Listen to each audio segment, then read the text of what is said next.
My good friend Carrie has a beautiful boutique here in the town that I live in, and I am so fortunate to be able to switch out her displays to get people to come in. Let's make the chocolate of my dreams.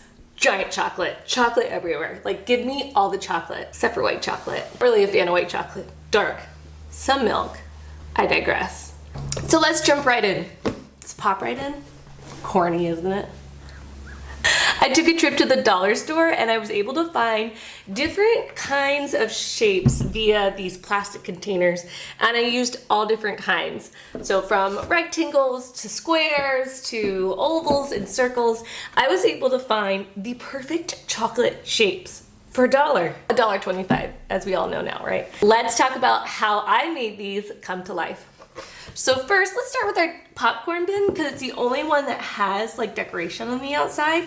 So I took a spray paint that you normally wouldn't really use as a primer, but the Behr Chalk spray paint in white, it says that it adheres to metal, plastic, and more. So I thought, why not try it? It worked like a charm. It was great. It did need 2 coats. And then I was able to layer on the normal chocolate color. When I say normal chocolate color, as if spray paint is a chocolate color, I expect you to understand, okay?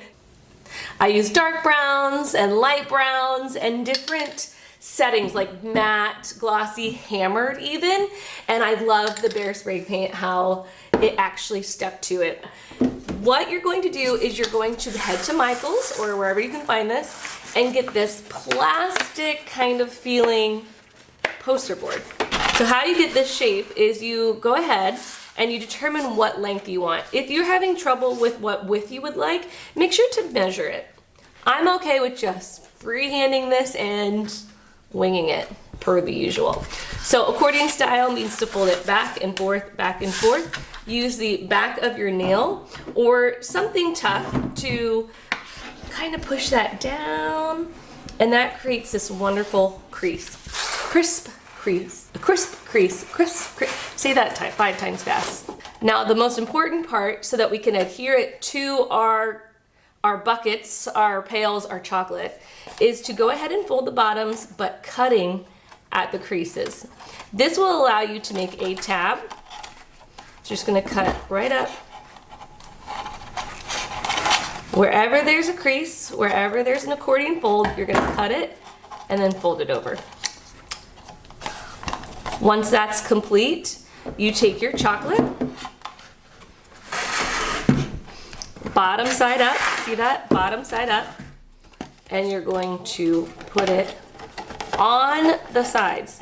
Now you can put this on a multiple kind of ways. You can use glue of any kind, but remember, if you're using this outside, I would say to use like a silicone based or like a Gorilla Glue.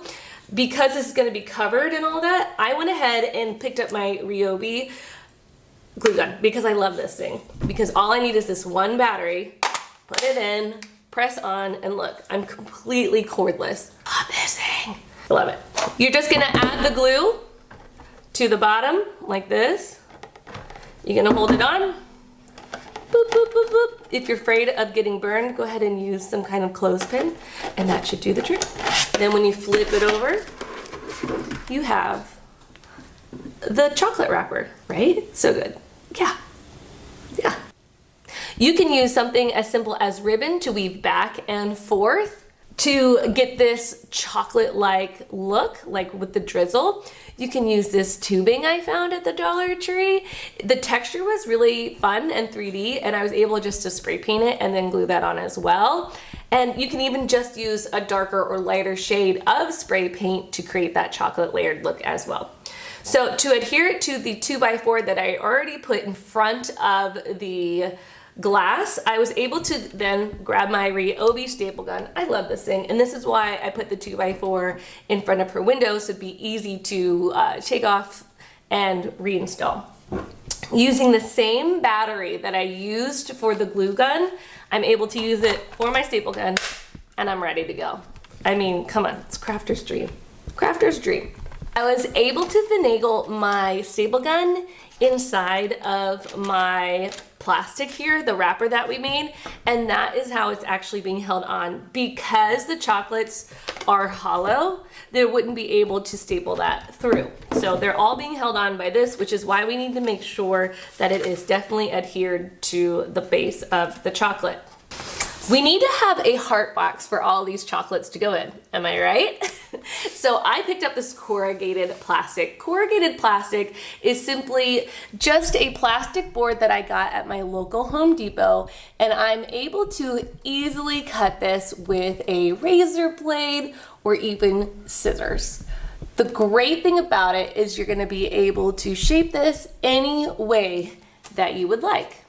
But by cutting it not all the way through, I'm able to now fold it and give that curve. And this is how I made the curve for the outside of that heart shape.